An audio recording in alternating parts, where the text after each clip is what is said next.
You know Da Vinci as a Renaissance master. He painted history's most famous portrait, Mona Lisa. And also The Last Supper and Vitruvian Man. But here's the first myth to kill. Da Vinci was far more than a painter. He was an anatomist, sketching the human body. An architect, designing whole cities. An astronomer, drafting an early telescope.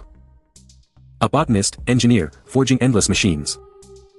A geologist, decoding fossil origins. A mathematician, musician, theater visionary. A scientist, inventor, pushing limits of possible. And all this over 500 years ago. Hard to believe one man held it all. When most spend life mastering just one craft. Yet Leonardo shined in dozens. Today we walk through his astonishing life. We'll see his striking works and visions. And face the ultimate question. How did Leonardo da Vinci change the world? And ahead of time, the twist isn't what he did, but what the world almost had, yet lost in his life. This is the tale of a man centuries ahead. Holding countless callings, yet raw, conflicted, human. The story begins April 15, 1452, in Vinci near Florence. A wealthy notary and young peasant bore an illegitimate son, named Leonardo. The tag Da Vinci simply meant from Vinci, no surname as we know it. Leonardo lacked real schooling, only basics of reading, writing, and numbers at home. As a child, he struggled to focus, always chasing the new and strange. His grandfather and uncle encouraged his sharp eye, sending him to roam fields, vineyards, and study lizards, fireflies, beasts, and plants, curiosity that later fueled his discoveries.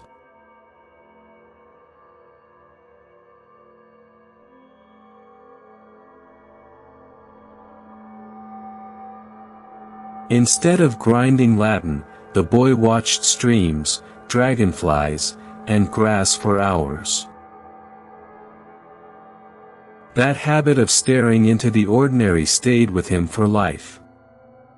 Strangely, his illegitimate birth proved fortune. Had he been legitimate, he'd have become a notary like his father. Instead, he followed his soul, and the world gained one of its greatest minds. Around 1464, Leonardo moved to Florence with his father, showing raw skill in drawing. His father, stunned, carried the works to Andrea del Verrocchio, master of a famed studio. Seeing the sketches, Verrocchio was thrilled, and by 1468 Leonardo entered his workshop. Florence then burned as the heart of a cultural and intellectual revolution, powered by the Medici.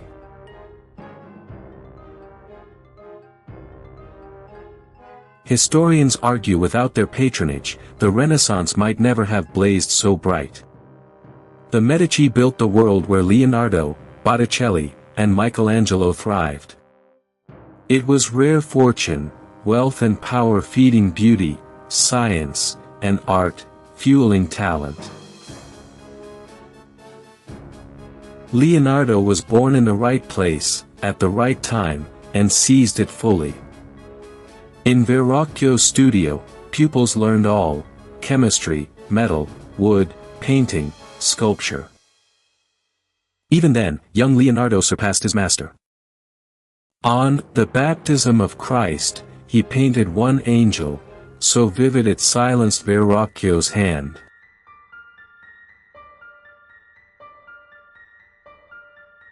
In the workshop, pupils labored together.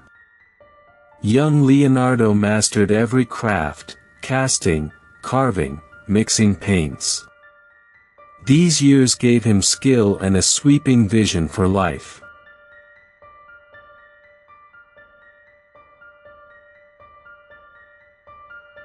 Around 1480, Leonardo began his famed notebooks. Here lies one of his greatest mysteries. As a painter, he worked painfully slow.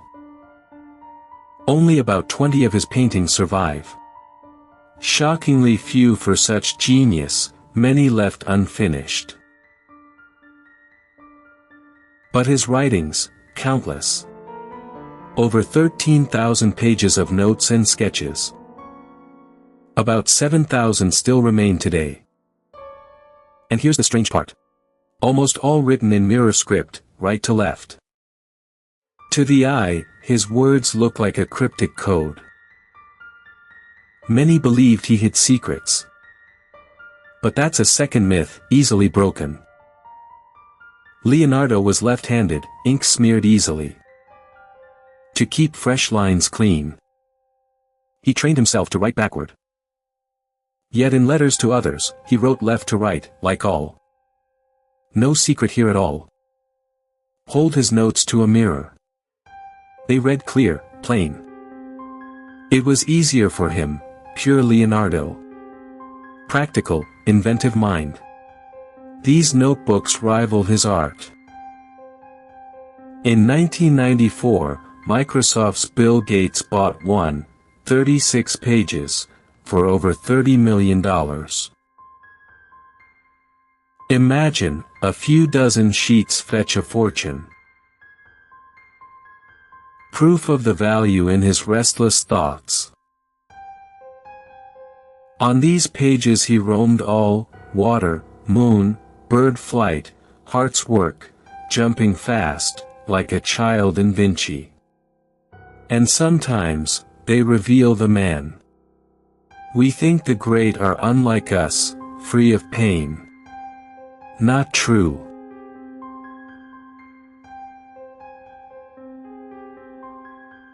By 30, Leonardo seemed sunk in deep sorrow.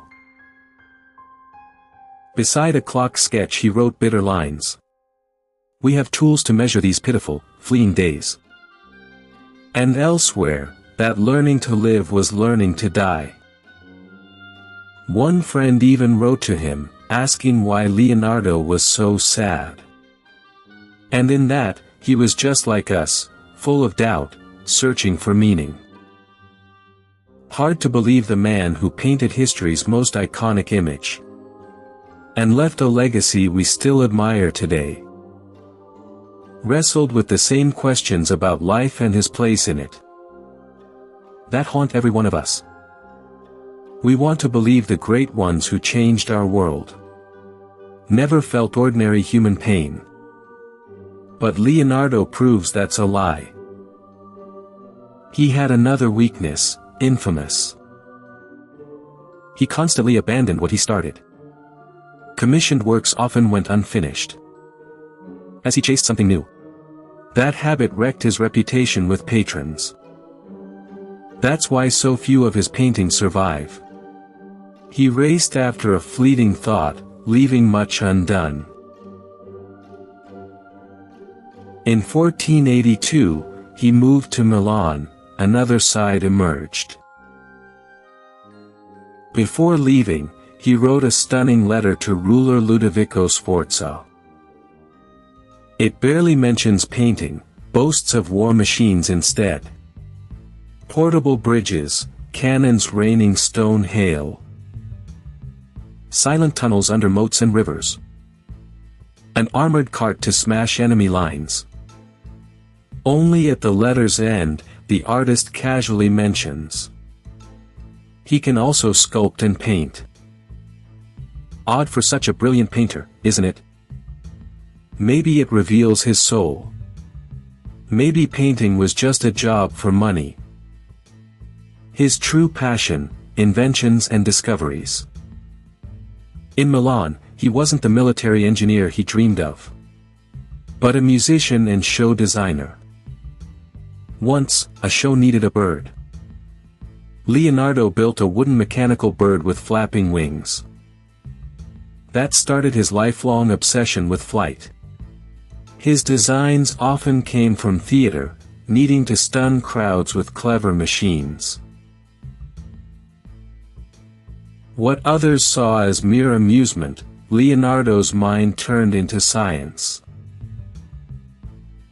Watching birds, he designed flying machines, his notebooks filled with incredible drawings. Around 1485, he drew what many call the first parachute. A strange fabric pyramid with a man beneath.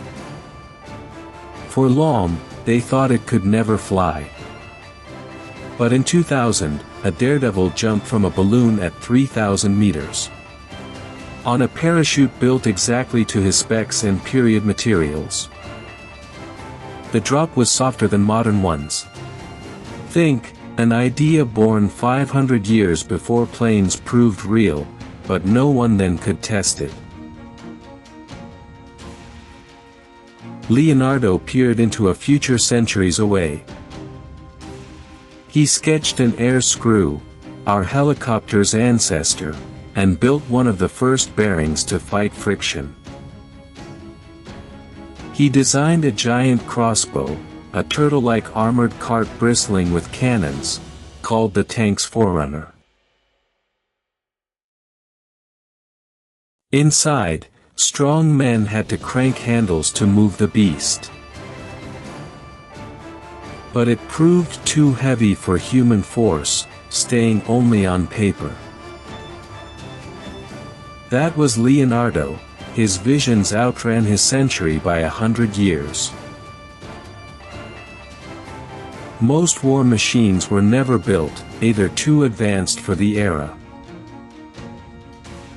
or abandoned as soon as he finished the sketch, chasing the next idea. Around 1490, Leonardo unveiled a drawing destined to be one of the world's most iconic. The Vitruvian Man, a male figure perfectly set in circle and square. Meant to show the ancient truth, man mirrors the universe.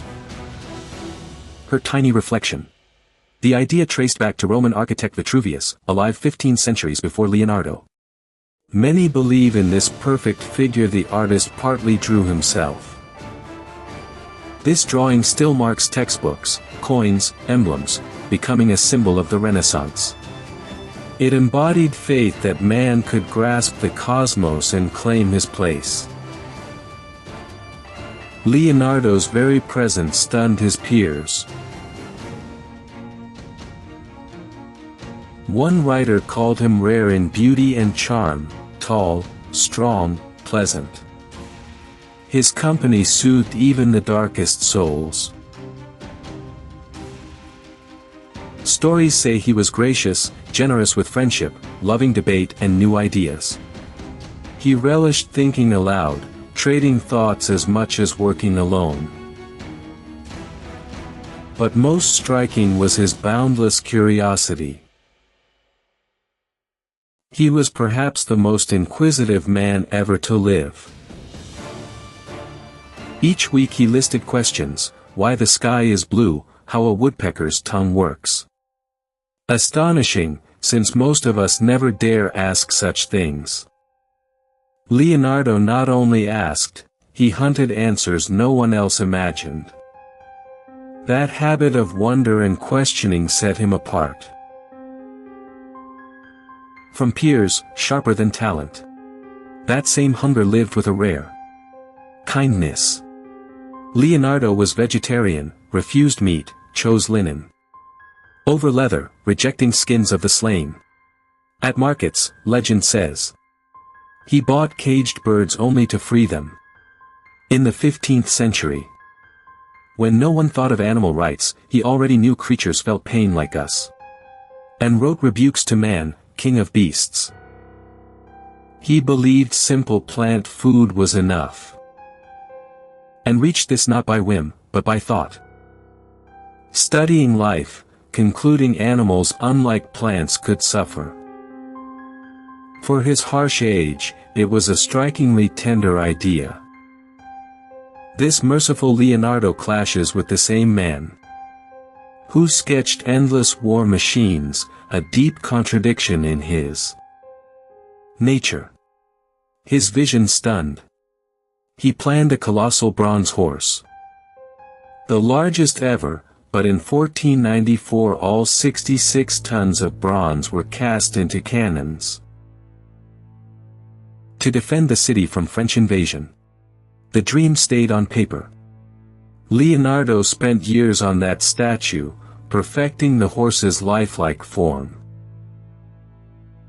It was bitter to see his life's dream turn to war, against his own soul. In 1495, Leonardo began the Last Supper on a Milan monastery wall. He seized the moment Jesus revealed betrayal. Faces of apostles blaze with emotion. But his hunger for novelty betrayed him. He chose oils instead of wall technique. Oils let him work slow, correct strokes. Sadly, the method failed. Within 20 years, paint crumbled, dimmed. Its fate grew bleak. French soldiers made the hall a stable. They hurled stones at the mural. In the Great War, a bomb struck. Sandbags alone saved it. Only late in the 20th century, a vast restoration saved fragments. Today we see but a shadow. Yet even that stuns the world. The Last Supper's sad fate. A bitter lesson: genius can fail when daring untested paths. Yet greater was his work on the human body. From 1509 on, Leonardo dissected 30 corpses and drew 240 stunning anatomical studies. Few dared before him. He cast brain molds, pouring hot wax inside. None repeated for 200 years. He mapped heart and blood so precise, guesses confirmed only in 2014. Autopsies were brutal, bodies rotted fast. Light was scarce, and the act deemed grim, obscene. Yet, for knowledge he endured. He cut beasts too, comparing them to man. Probing even human feelings by studying facial muscles. Here lies the most shocking truth. Had Leonardo published his anatomy, many say he'd have overturned medicine. Some of his insights surfaced only centuries later. But he never released his notebooks. The world learned too late. A genius anatomist, centuries ahead, remained unknown, forcing mankind to crawl back to what he once saw and sketched. The greatest lost chance of his life. Now, to his most famous work, and why it became legend. In 1503, Leonardo began the Mona Lisa, and never let her go. Her eyes stalk, her smile taunts. Leonardo mastered sfumato, smoke-soft fades. On her face, he laid up to 35 veils.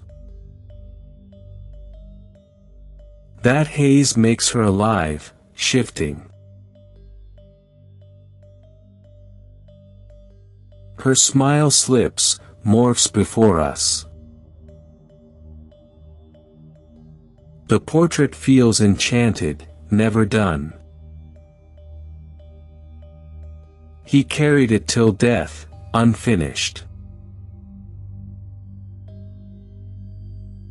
But why this canvas, not others?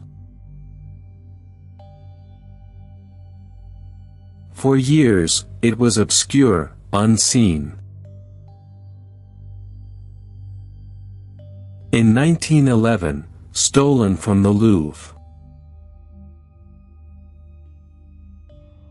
Gone 2 years, unnoticed at first. Before, it hung ignored among many. Outside art circles, few even knew. Those 2 years made her world famous. Even young Picasso was grilled, then freed. The longer it stayed gone, the hotter the world's curiosity burned, her smile flashing across newspapers worldwide. Bitter irony, only theft made Mona Lisa rise from one masterpiece to the planet's most famous. The thief was ex-Louvre worker Vincenzo Peruggia, who built her glass case. He simply hid in a closet, waited for closing, and carried her out under his coat. Stunning. How easily the greatest work was stolen. Peruggia knew the museum's veins and moved almost openly in daylight. A patriot, he believed. Leonardo's art must return home to Italy. For 2 years he hid her at home. Then cracked, caught trying to sell to a Florentine gallery director. Mona Lisa briefly showed in Florence, then early 1914 returned to the Louvre. Then crowds surged to see the painting everyone had heard of. And they never stopped. Today, they say 80% of Louvre visitors come only for her. And almost none realize her fame owes much to a daring century-old theft. Leonardo spent his final years in France, invited by King Francis I in 1517. Francis I heaped honors and titles. The king, a great fan, spent long hours talking, trying to absorb all he could. Here, far from Italy, Leonardo barely painted little, lost in thought and plans. Surrounded by honor and care, he lived his days in quiet peace. On a final page of his notebook, amid geometric sketches, he suddenly breaks off, writing a few words about "The soup is getting cold." Many call this his last entry. His mind still wrestles with mysteries. But friends call him to the cooling dinner. Time to stop. On May 2, 1519, at 67, Leonardo da Vinci died. Legend says he died in the arms of the king himself. 3 centuries later, a famous painting captured that tender moment. So how did Leonardo da Vinci change the world? His paintings, for over 500 years, inspire and captivate people across the globe. He captured life itself, so as few have before or since. But the most stunning part of his legacy are the changes that never happened. He discovered and invented so much that others would take centuries to reach. But almost no one knew. He never published his notes. Had he released them alive, his discoveries and inventions likely would have reshaped the world beyond art. And here's what matters. It kills the last myth. Leonardo wasn't born genius. He became one. Through endless curiosity, hunger to learn, observe, dig deep. Maybe we can't match his gifts, but we can carry his spirit. Picture a world where all were a bit more curious, more aware. Asked more questions, chased more answers. In that world, a little closer to Leonardo da Vinci, we'd want to live. And maybe his greatest gift isn't Mona Lisa or flying machine sketches, but the proof that one restless mind, unafraid to wonder and ask, can embrace almost the entire world.